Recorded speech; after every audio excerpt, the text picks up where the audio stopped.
Hey everybody, it's Allison coming to you live from Amelia Island, Florida on this beautiful Friday, Good Friday afternoon. Well, at least it's beautiful where I am at in Florida, and I hope wherever you are that you are getting some nice weather. And if you're not, I hope you're making the best of this day as much as you can. So I am so excited to be here with my guest today. I'm going to bring him on in a moment. I just wanted to kind of give you some backstory on how I met John.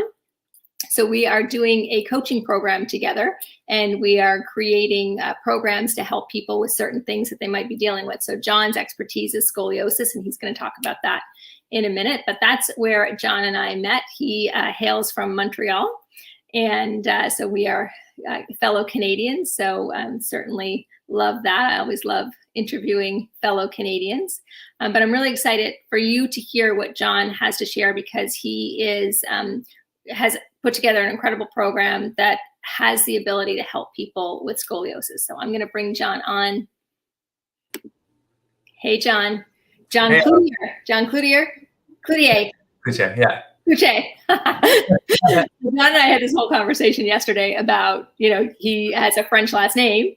And growing up in Canada, I should be able to know how to say that. But after living in the States for almost 20 years, although sometimes I'll see like somebody will say I think my husband said the name LeBlanc or something the other day. I'm like, no, it's LeBlanc. Don't ever say LeBlanc. It's LeBlanc. So anyway. But to be fair to you, like when those people do move to the States, you'll see that their name will be pronounced like LeBlanc. And there's all kinds of stuff I've seen in the States that I know it's a French name originally, but it's not pronounced like that now. So you know what? Yeah, it's like the name, I think is it Pelche, but here it's like Pelletier.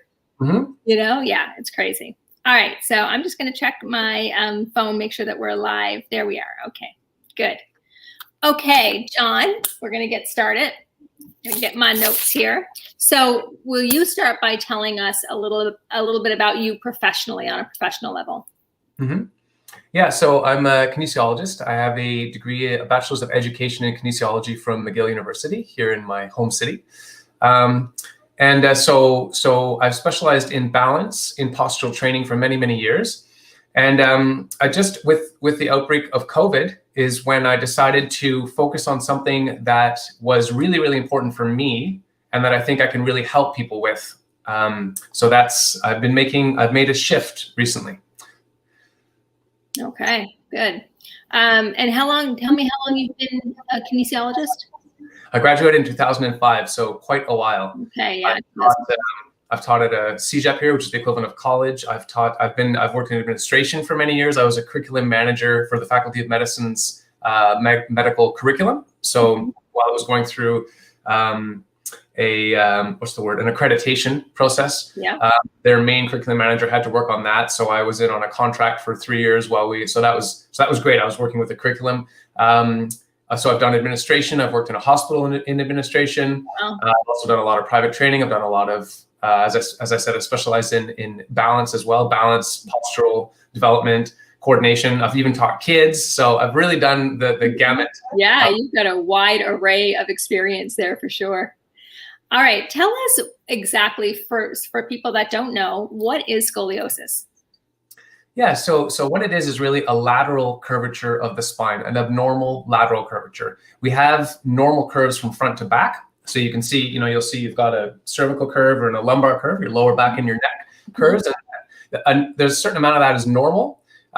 When it gets to be too much, we call it lordosis in the lower back and kyphosis in the upper back. But scoliosis is lateral. So it can, there's sort of 4 main types. You can have one that spans your thorax and your lumbar. So it's a thoracolumbar curve. It can be a single curve. You can have one that's just in your lumbar and your lower back between your rib cage and your hips. You can have one that's just in your thorax. And you can have what is the most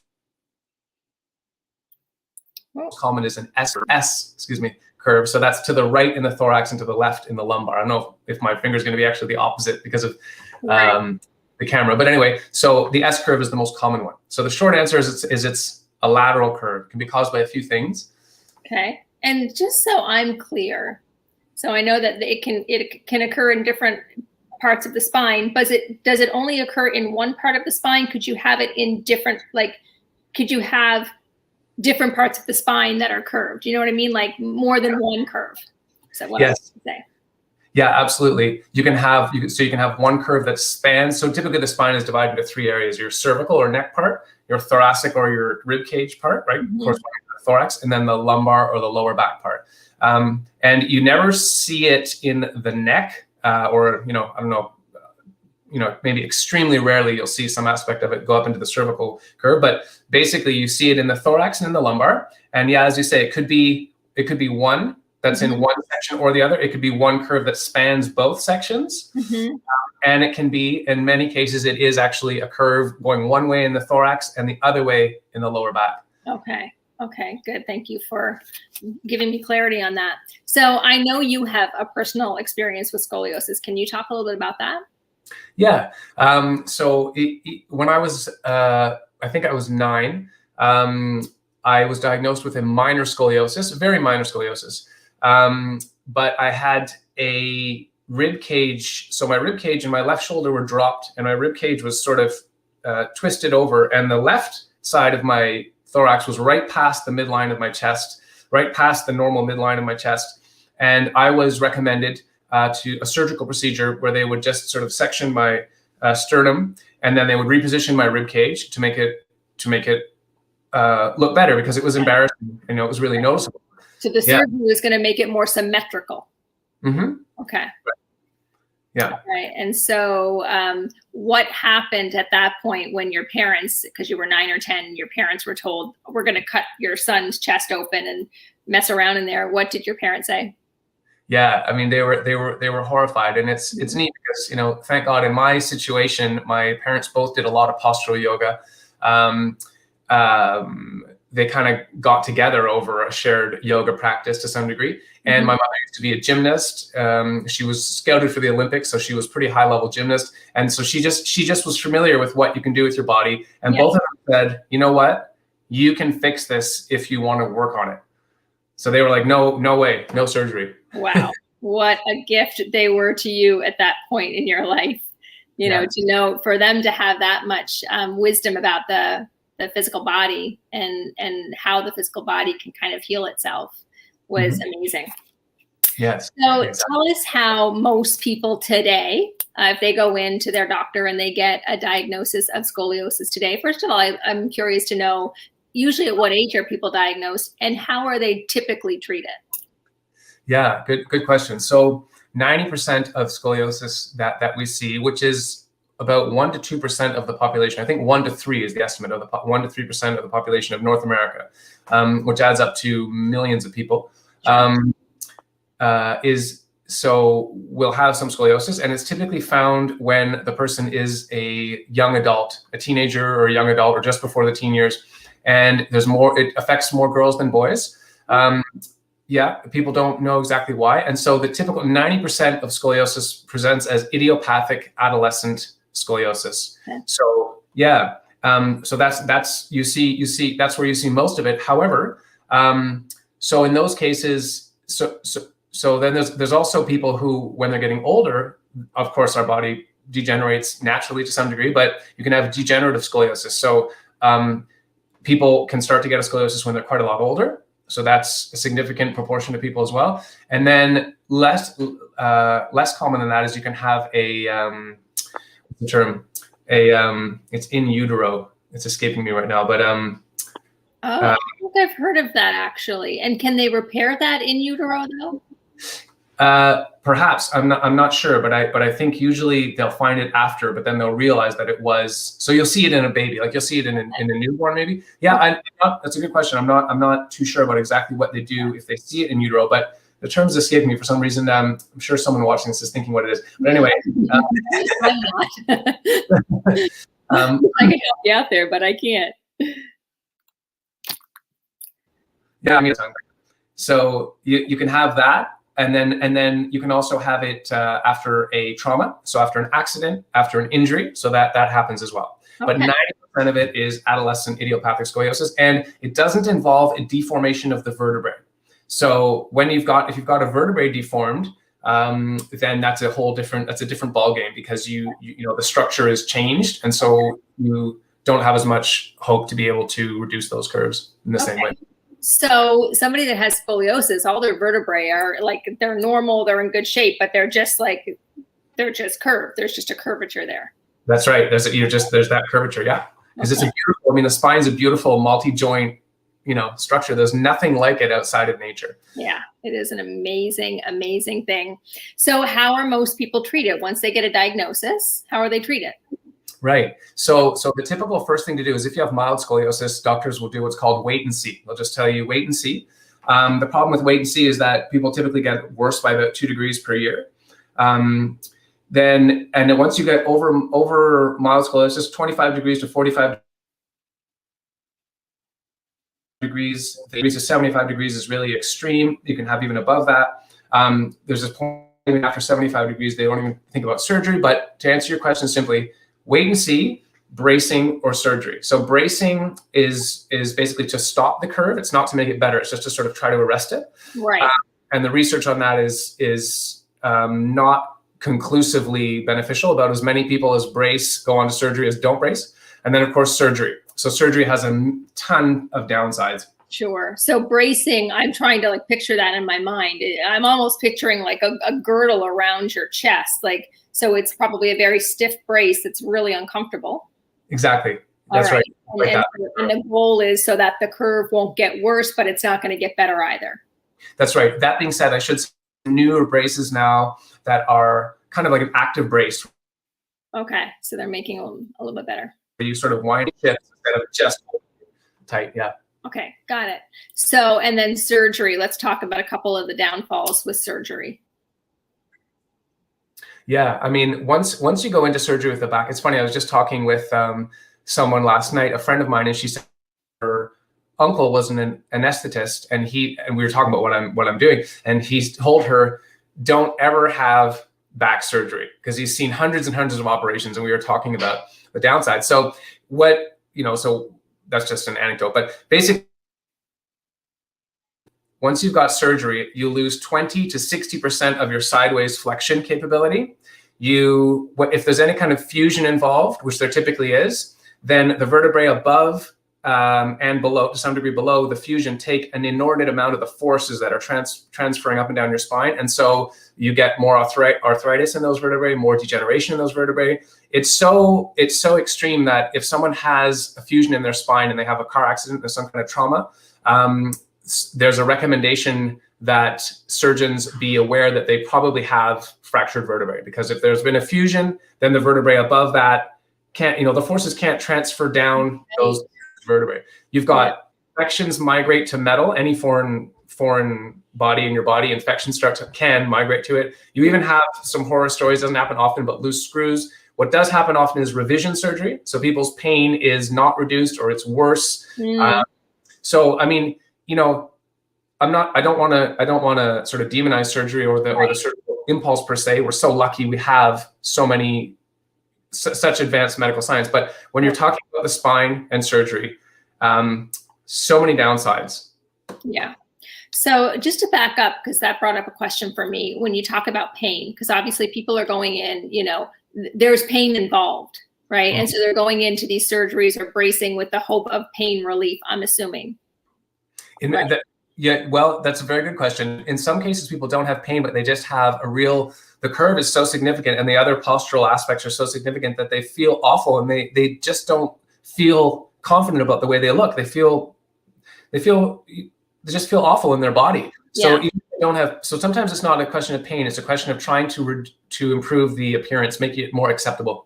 Okay. All right. I know I told you that I have a couple of yoga students, or I've had in the past a couple of yoga students that have come to my class, both women, and they have scoliosis. And sometimes in yoga, I will have my students take their hands to the back of their knees and rock along their spine, and they can't do that.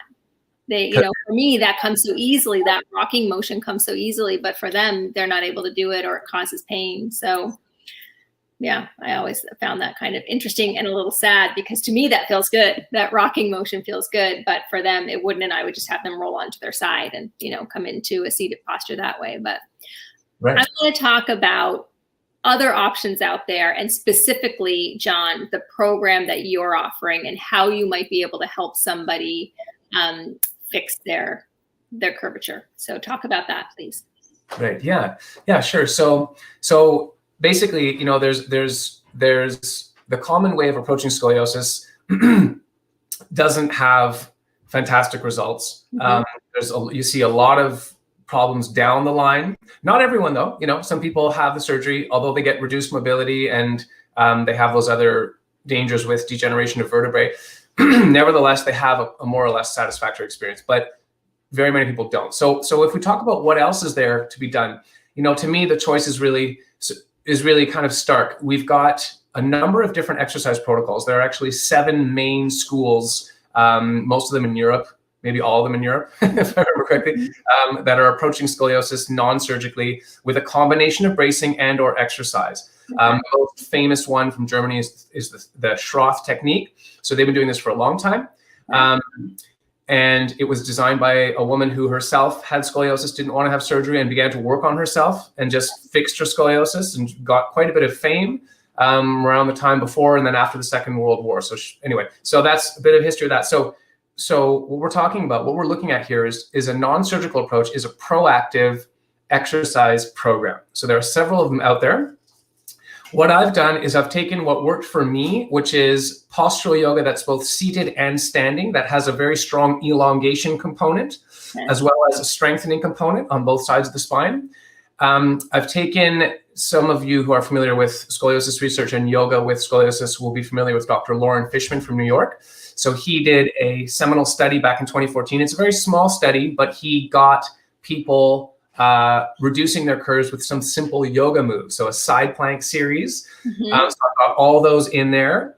And so I've got all those in there. And then I've got some other exercises that people are working with that are like classic exercises for scoliosis, like a bird dog with a mirror underneath you. So balance, proprioception, exercise targeted on the curves, as well as even some release and stretching, because people often are very tight in their hamstrings or hip flexors. So the tighter you are in your lower body, the less range of motion, the less safe range of motion you have in your spine, and the more likely you are, the more prone you are to injury. So all that's put together in an 8-week program over 4 modules, right? And you've got coaching twice a week, where we get together, or we have a group class and we work together. But twice a week, you're getting personal coaching, and then I do a follow-up for 4 months. And what I advise people to do is to book an X-ray about 6 months out. So they start the program, we go through the 8 weeks, and the 8-week program is just to teach them how to work. So we do an assessment first, I should say. So we look at what their curve profile is. Sure. And this is all done online, which is yeah. I was going to ask that, with COVID, obviously, you're able to move online. So this is all done online. And I'm assuming that you can take clients from all over the world, if that's the case, which is really amazing. It is amazing. And of course, obviously in person you can see, you have more detail and you can work with people a little bit more precisely. But of course, it helps if they have an X-ray. That's really important that you have an X-ray that's been interpreted. So you're definite about your curves, and we can also look at that together. But we do a sticker. I have them make a sticker picture of their back. So there's a whole technique to trace your back with stickers and then take pictures. So and then you draw your scoliosis picture and you have a representation of it. I think they're getting a little art class in there as well. Is that what I'm hearing? It's an accurate representation, not obviously vertebrae by vertebrae or Cobb angle degree, but it's an accurate representation of where your curves are. And then we have them download a scoliometer, so I teach them how to use that so that they can actually measure the rotation of their spine up and down their spine. You hold your phone and you go down your spine with this, and so that's positively and definitely correlated with the Cobb angle. So we do this whole assessment, and then we get into the program. And then they work where they need to based on their curve profile. And by the end of the 8 weeks, they are prepared. They now have an exercise session, about a half an hour of exercise session that they can do. They can also, there's a key part that they should be doing most every day, but they can also do a half an hour session of beautiful exercise that's going to be helping to stabilize and reduce their curve. And then after 6 months, get an X-ray and hopefully start to see that you've got a reduction. Right. And so during the program, as they're going through it, they meet with you twice a week. Like you have a physical call with them, like an online call. Yeah, we do a video call. And so they have to set up their camera and I'm watching them do the workouts. I'm checking their form. Yeah. Okay. Amazing. Awesome. Well, I think that's an incredible program. Of course, I've never been affected by scoliosis. Like I said, I know a few people that have it. But just hearing you talk about it and what you went through as a young child, and maybe there isn't a lot of pain involved, but the fact that your body might just not quite feel like it looks, the way you want it to, or it just feels, odd. I love that you're able to help people, with that, because that's right. That's impacting them. It's impacting them either on a physical level because they are having pain, or on an emotional level because they feel like they look a little off. That's right. And it's much more of an effect than I think we give it credit for. And also, bracing also, like once you've got yourself in that brace, your core muscles weaken a bit because it's doing a framing. You don't have as much lung capacity because you can't expand your chest as much. And it adds to the awkwardness of being an adolescent and growing into your body. So again, not to say that that's not something that you should stop doing that if you're doing it or something like that. But if you could avoid it, wouldn't it be great? And more importantly, if you could avoid surgery, wouldn't it be great? And also to speak to your point about pain, to mind the fact that in many cases there isn't pain, but actually in just as many cases there really is. So you were right when you first said pain. I just had to mention that not everyone has significant pain, but a lot of people have terrible, debilitating pain. I can't tell you how many people are talking to me about the pain they have, especially as they get older. When they're younger, less so, right? Because your body's so flexible. And then it's just going to get worse, because if you think about gravity, you've got this lateral curvature. It's the same with other curvatures of the spine, but the other curvatures are already to some degree natural, and also reducing them is a little bit of is a simpler process than a lateral curve. So gravity is just pulling down and you're just kind of crushing down. And so if you're not counteracting it proactively, it only gets worse. One more thing I have to say, just, is obviously it doesn't work for everyone. There's no magic pill, you can't guarantee that it's going to work, but we have research behind the best of these exercises. And, I have my personal experience, and we have the experience of a lot of other people. So the way I look at it is that if you have a hope to avoid surgery and maybe bracing, it's just so sensible to go for that hope before you just opt for what seems to be an easy way out, because you don't have to do anything. Yeah. You're and the side effects of that, or the long-term effects of that. And to me, it sounds like those are undoable. Once you have surgery, that's it. It's done. You can't do that.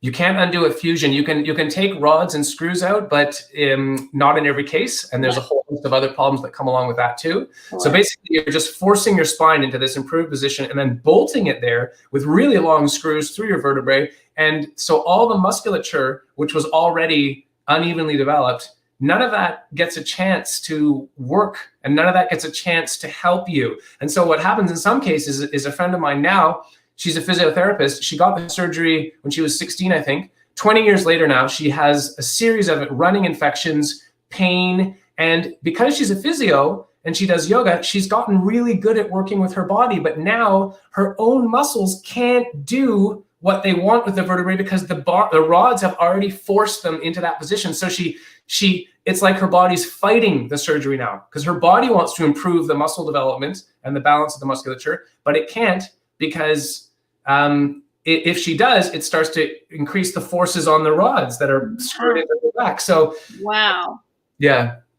that is every situation.